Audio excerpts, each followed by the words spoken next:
Le Zoom Éco, donc Axel de Tarlet, Nicolas Sarkozy veut créer un impôt minimum sur les bénéfices des grands groupes. Visiblement, il y aurait un peu d'abus en matière de défiscalisation. Eh bien oui, si on prend les chiffres de l'année 2009 qui sont connus et en les arrondissant un peu, les entreprises du CAC 40, les Total, Danone, Renault et Carrefour, ont dégagé 100 milliards d'euros de bénéfices, mais là-dessus, elles n'ont payé que 8 milliards d'euros d'impôts sur les bénéfices, soit un taux de 8%, alors qu'en France, les bénéfices sont taxés à 33%. Donc il y a un problème, et l'exemple type, vous savez, c'est Total, le plus gros bénéfice de France, et qui a réussi cette année-là à payer 0 impôt sur les bénéfices. Alors l'explication... Ils n'ont rien payé sur les bénéfices. 0 impôt sur les bénéfices en 2009. Alors Total l'explique très bien, il dit tous nos bénéfices, on les fait à l'étranger, dans l'exploration. En France, on ne dégage pas de bénéfices, donc on ne paye pas d'impôt sur des bénéfices.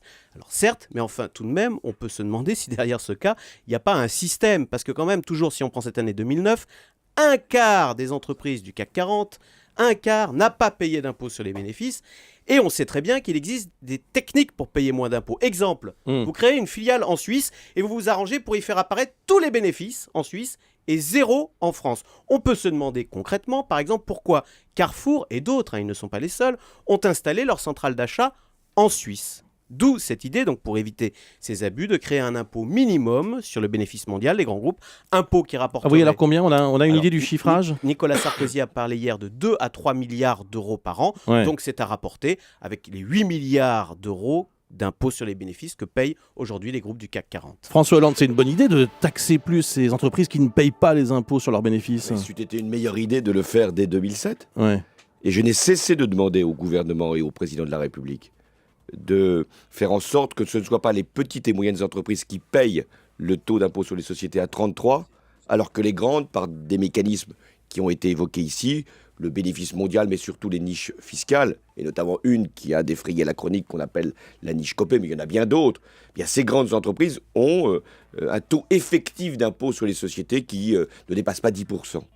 Donc en fin de mandat, Nicolas Sarkozy vient de se rendre compte que des entreprises parmi les plus grandes, et vous avez cité Total, échappent à l'impôt. Et il dit il faut faire un impôt minimum sur les bénéfices, sans nous dire d'ailleurs quel serait le taux de cet impôt minimum sur les bénéfices, simplement nous donner la recette. Eh bien, j'ai fait la proposition, et je la rappelle à votre micro, que j'instituerai 3 taux d'impôt sur les sociétés. Un taux très faible pour les petites entreprises, 15% seulement. Un taux moyen pour les entreprises moyennes, qu'on appelle intermédiaires, 30%, et un taux plus élevé à 35% pour les grandes entreprises, ce qui suppose aussi d'en finir avec ces niches fiscales pour les grandes entreprises qui ont considérablement réduit ce qu'on appelle l'assiette de l'impôt sur les sociétés. Les bonnes idées, il faut les avoir en début de mandat, pas à la fin. François Hollande avec nous jusqu'à 9h sur Europe 1. Il est 7h27.